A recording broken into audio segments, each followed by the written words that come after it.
You know, sometimes life hits you with these moments that just flip everything upside down. Like when this big shot real estate mogul named Robert Kingsley, thought I had it all figured out until one soggy night in Chicago shattered my whole damn worldview. I'd built an empire, Kingsley Towers scraping the sky over Michigan Avenue, billions in the bank, but after that freak boating accident on Lake Michigan 3 years back, which took my wife Sophia and left my 8-year-old boy, Max, totally blind. Well, I turned into this cold shell of a guy, burying myself in deals to avoid the guilt gnawing at me every time I looked at him. Our lakeside mansion felt more like a fancy tomb silent staff, high-tech gadgets for Max that I threw money at, but nothing could bridge the gap between us. I was too scared to get close, too afraid I'd fail him like I failed her. That evening, with a meeting canceled and the nanny off, I dragged Max to this cozy old diner downtown, called the Whispering Oak, Sophia's favorite spot back when things were alive. We sat in a booth, rain pattering against the windows, and I ordered burgers like it was no big deal, but watching Max fumble with his food, ketchup smearing everywhere, his little face crumpling in frustration, it gutted me. Yet I just scrolled my phone, closing a merger in Singapore, pretending it didn't hurt. Then this waitress, Emily Harper, this 25-year-old with weary green eyes and a messy bun, steps in like she owns the place, not with pity, but with this quiet spark. She kneels down, ignores my glare, and turns to Max with a soft grin, saying, "Hey buddy, name's Emily. Looks like that burger's putting up a fight. Huh?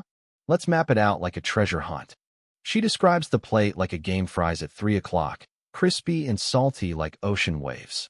Burger at noon, juicy and warm like a summer hug-in. Guides his hands without babying him, cracking jokes about the rebel pickle trying to escape.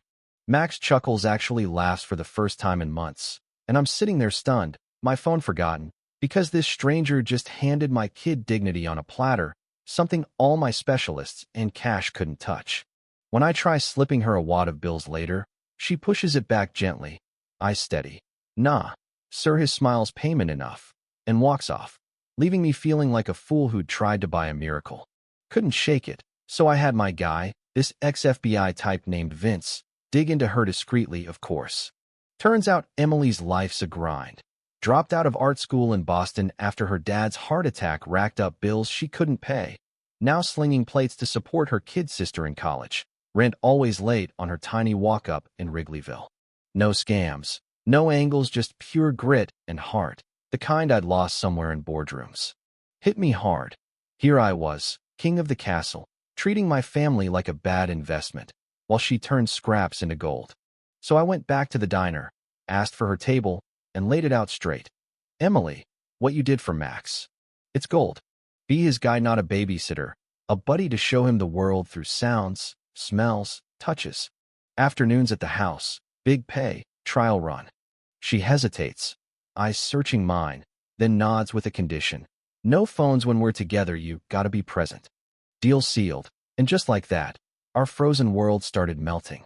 Emily transformed everything. Our sterile mansion buzzed with life. She'd haul in clay and paints, turning the living room into a messy studio, guiding Max's hands to sculpt what the wind feels like, gritty and wild, his giggles echoing off the walls. I'd come home early, watch from the doorway at first, then join in rolling up my sleeves to mash dough for cookies, flour everywhere, Max beaming as he conquered the mixer.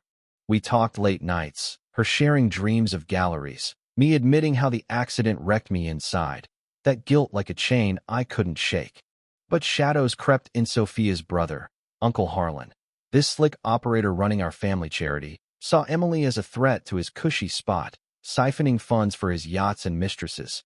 Jealous she'd thawed what he'd kept iced for control. He started subtle whispers to me. "Rob, she's got debts. Desperate types do desperate things." Then the setup. He swipes Sophia's emerald necklace, a first anniversary gift I'd stashed away, plants the doubt. Bursting in one afternoon, fake tears.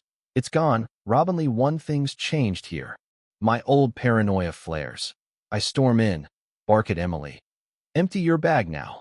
Her face crumples, but she stands tall. "You really think I'd steal? After all this?" Max jumps up, tiny voice fierce. "Dad, Nosh's family. You're ruining everything, just like always." It hits like a truck. Emily grabs her stuff, whispers to Max, "Proud of you, kid," and walks out, head high, leaving us in ruins. But truth out's fast. I call Vince, uncover Harlan's embezzlement, the necklace found in his safe during his phony search. Rage boils. I confront him in the study, voice low and lethal. "You manipulated my grief to keep your hands in the till. Get out, or I expose you to every board in town." He slinks away, tail between legs, but the damage? Brutal.